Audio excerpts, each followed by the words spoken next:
Hello friends, पढ़ोगे में आपका स्वागत है। आज हम क्लास 9th का एक्सरसाइज 1.3 स्टार्ट कर रहे हैं। फर्स्ट क्वेश्चन स्टार्ट करने से पहले हम कुछ बेसिक सी चीज़ें वो समझ लेंगे। टर्मनाइट एंड नॉन टर्मनाइट। टर्मनाइट डिजिट वो होती हैं जो फाइनाइट डिजिट्स होती हैं।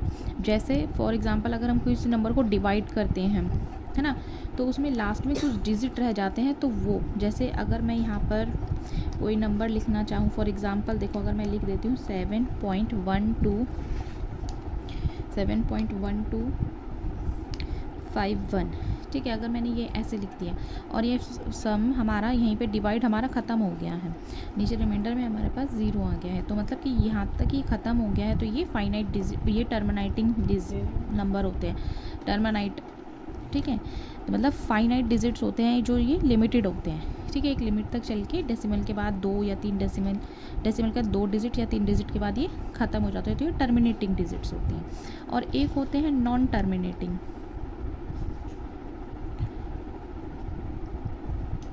नॉन टर्मिनेटिंग आपके इनफानाइट होते हैं। ये अनलिमिटेड चलते हैं, ये ख़त्म नहीं होते। नॉन टर्मिनेट डिजिट्स होते हैं आपके। फॉर एग्ज़ाम्पल अगर मैं लेना चाहूँ, बहुत सारे एग्जाम्पल होंगे, अभी अगर नहीं पता होगा आपको तो आप इस क्वेश्चन में सीखेंगे भी इस चैप्टर में, ठीक है। इनफाइनाइट नंबर नॉन टर्मिनेटिंग वो होते हैं जो अनलिमिटेड चलते रहते हैं। फॉर एग्जांपल जैसे मैंने अगर यहाँ लिख दिया 1 2 2 2, ये अननोन सो ऑन चलता रहेगा कंटिन्यू, है। और किसी नंबर के ऊपर आपने बार का साइन भी देखा होगा। जैसे अगर यहाँ पे फॉर एग्जांपल मैं लिख दूँ यहाँ पे 2 2, तो ये बार लग गया, मीन्स ये नंबर कंटिन्यू रिपीट होते हैं, ठीक है।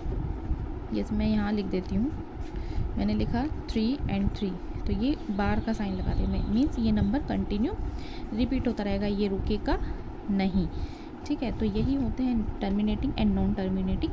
तो चलिए स्टार्ट करते हैं अपनी एक्सरसाइज। क्वेश्चन नंबर 1, ए पार्ट है इसका। ये बोल रहा है 36/100, ठीक है। क्वेश्चन मैं रीड कर देती हूँ एक बार। Write the following in the decimals from and say what kind of decimals expansion each has. Expansion means terminating and non-terminating digit. आपको बताना है कि यहाँ पे हमें क्वेश्चन में काफ़ी सारे नंबर्स गिवन है कि कौन से टर्मिनेटिंग है कौन से नॉन टर्मिनेटिंग है, ठीक है। सबसे पहले तो हम इसे मैंने क्वेश्चन लिख लिया 36/100। तो चलिए अब इसे अगर मैं डिवाइड करती हूँ तो देखिए 0.36। नॉर्मली अगर मैं डेसिमल की फॉर्म में से लिखना चाहूँ तो 0.36 से हम लिखते हैं, 0 हटाते हैं तो 1 और 100 हो जाता है अपॉन में, ठीक है। तो ये होता है टर्मिनेटिंग, बिकॉज 36 के आगे ये डिवाइड नहीं हो रहा है, तो इसे हम लिख देंगे टर्मिनेटिंग, ठीक है। ऐसे ही अगर मैं इसका बी पार्ट करना चाहूँ, बी पार्ट में बोला है 1/11, ठीक है। अगर मैं इसका बी पार्ट सॉल्व करती हूँ तो बी पार्ट में मैं सबसे पहले देखिए, अगर मैं आपको डिवाइड भी करके दिखाती हूँ, 11 है, ठीक है।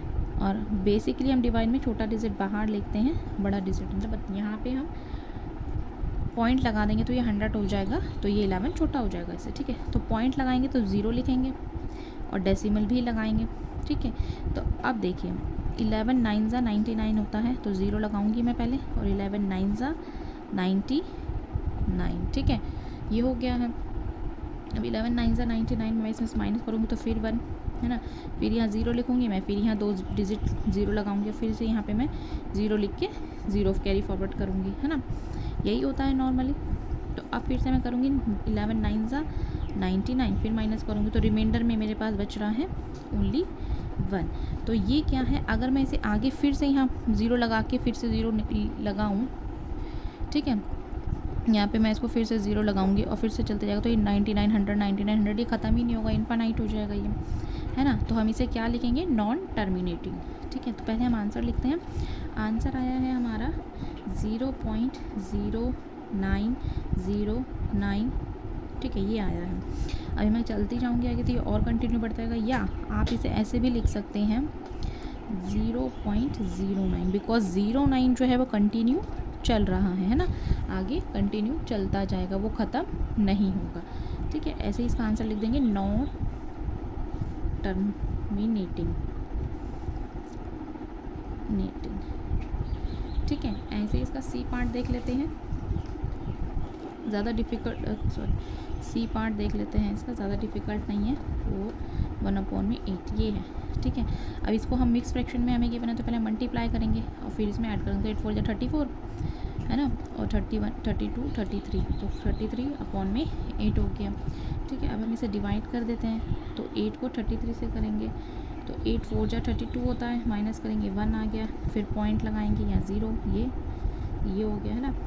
8 1 सा 8 माइनस करेंगे 2, फिर से 0 लगाएंगे यहाँ पे, तो फिर से 0 कैरी फॉरवर्ड, 8 2 जा 16 माइनस करेंगे, फिर 4 बचेगा, फिर ये 0 हो जाएगा यहाँ पर, फिर 8 5 ज़ा 40, ये यहाँ पर जाके फिनिश हो गया है ना।